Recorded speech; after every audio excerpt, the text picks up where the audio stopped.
So the truth finally comes out about the Biden family.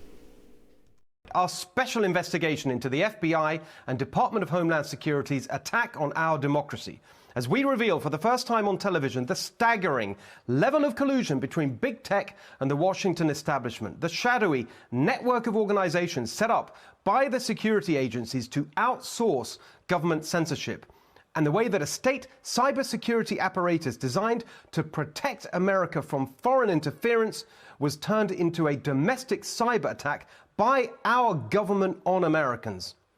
Evening, everyone, and welcome to The Next Revolution. Tonight, part one of our special investigation will focus on the FBI.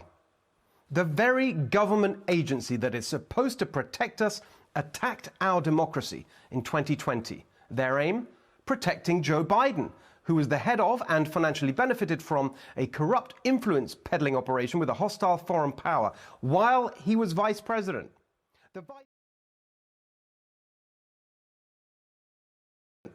The vice president of the United States, planning to become president, bought and paid for through his family by our number one global enemy, China. This man, Christopher Wray, the director of the FBI, presided over a secret operation to cover up the Joe Biden corruption scandal by colluding with big tech. At best, Christopher Wray did nothing while rogue elements in his agency meddled yet again in our elections to help the Democrats. But at worst, Christopher Wray knew about the election interference operation and approved it. Or worse still. So you mean to tell me that it wasn't Trump and the Russians, it was Biden and the Chinese, along with the CIA and the FBI, that was doing all the colluding all this time? And you may be thinking that this is a lot of BS if you are a Biden supporter. It's hard for me to believe that there are any more Biden supporters anywhere outside of someone that's making some money off the guy. But if you are a Biden supporter, I want you to stay attuned to this video, because the name dropping is going to get so real. You're going to have every opportunity to look up every name and to see if any of the receipts or if any of the facts come back checked properly. But let's keep going. Or worse still, directed it. Weeks before an election, evidence that the Democratic Party candidate was financially compromised by China was just disappeared. At the time, we criticized this as outrageous political bias by the companies involved. We called big tech and the media the alliance of bias. But now we know that it was 1,000 times worse. The tech companies and the media were just the stooges of our security state. We now know that it was the FBI that was behind the suppression of the Biden corruption story. Mark Zuckerberg was the first to go on the record. The FBI, I think, basically came to us, some folks on our team, and was like, hey, just so you know, like, you should be on high alert. We thought that there was a lot of Russian propaganda in the 2016 election. We have it on notice that basically there's about to be some kind of dump of that's similar to that. So just be vigilant. Did they specifically say you need to be on guard about that story? No, I don't remember if it was that specifically, but it basically fit the pattern. It fit the pattern. And the pattern was being conveyed to Twitter as well, in weekly meetings with the FBI, as well as the Department of Homeland Security. The FBI was represented in these meetings by an agent named Elvis Chan.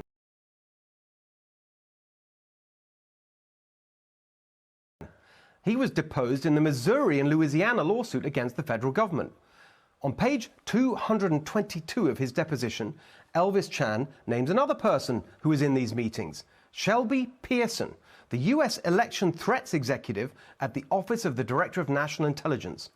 In the meetings with these security officials, Twitter was warned about a hack and leak operation. Yoel Roth, Twitter's former head of site integrity, confirmed in a sworn affidavit to the FEC that, quote, a hack and leak operation would involve Hunter Biden.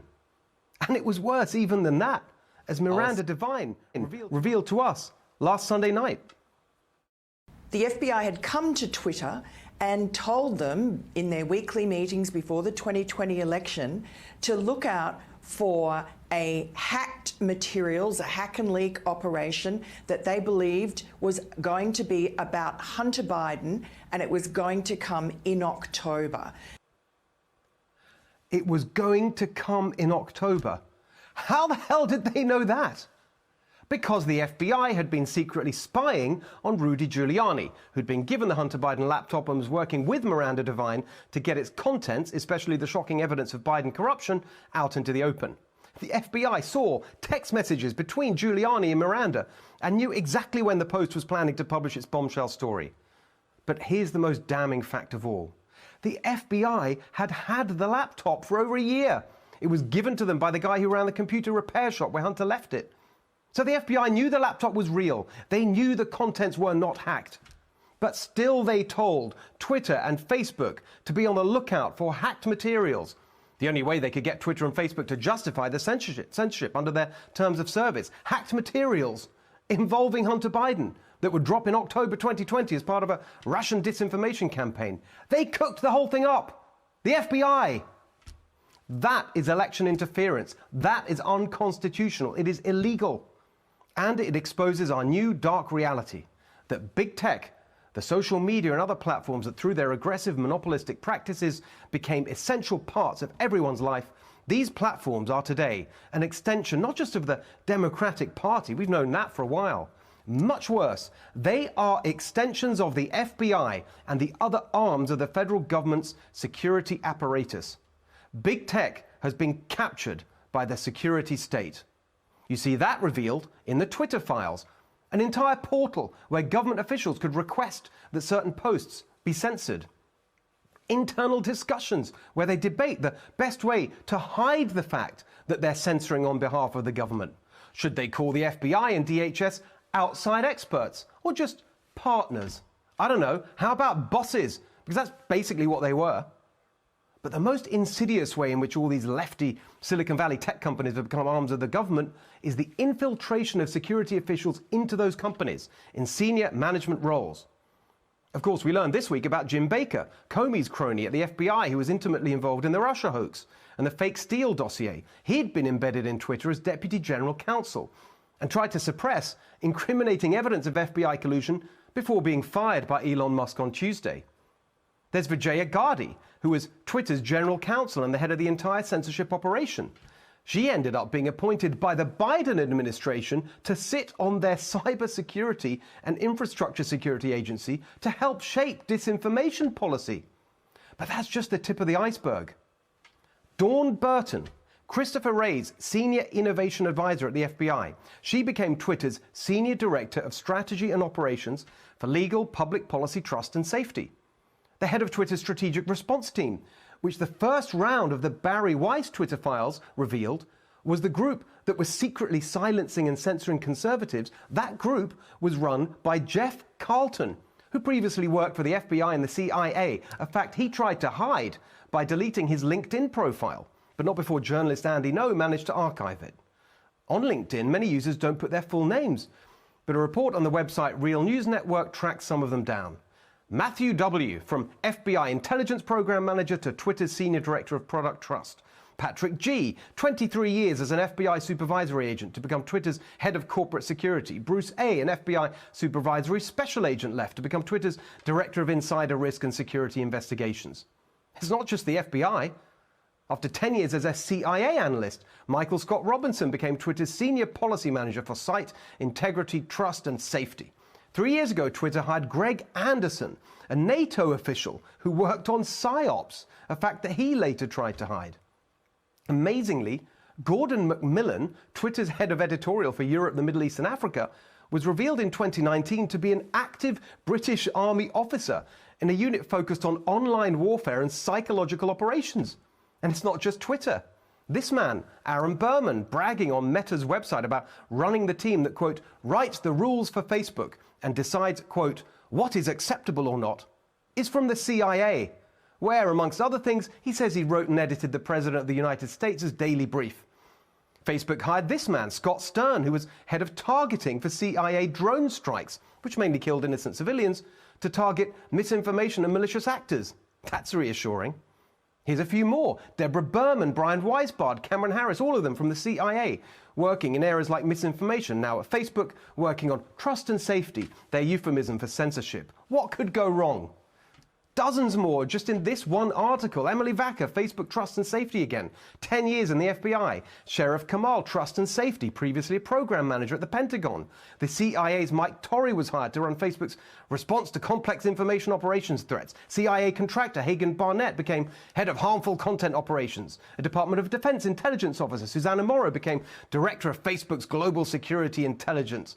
Threat Investigations Manager Ellen Nixon came from the FBI. Influence Operations Manager Olga Belagalova came from the State Department and the Office of the Secretary of Defense. Director of Global Threat Disruption David Agronovich came from the National Security Council, as did Head of Security Policy Nathaniel Gleicher, Head of Cyber Espionage Investigations Mike Dvelyansky, former FBI Director and Associate General Counsel for Cybersecurity and Investigations Haley Chang came from the FBI and the Department of Homeland Security. The security state has infiltrated the highest levels of the company. This is Chris Rose, who's on Meta's governance oversight board, overseeing everything Facebook does. He was at the Office of the Director of National Intelligence and was another one who wrote the president's daily brief. They seem to like that at Facebook. If you're doing that job now, I think we know where you're going to end up.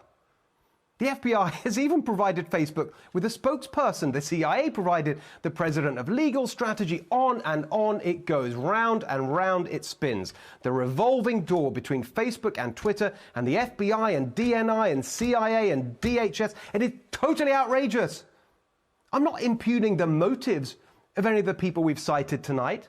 They all chose to serve their country. But the collective effect of all this, the scale and extent of the security state takeover of the social media platforms that today are the main way Americans express themselves, the coziness, the cronyism. In any other industry, we'd call it corruption.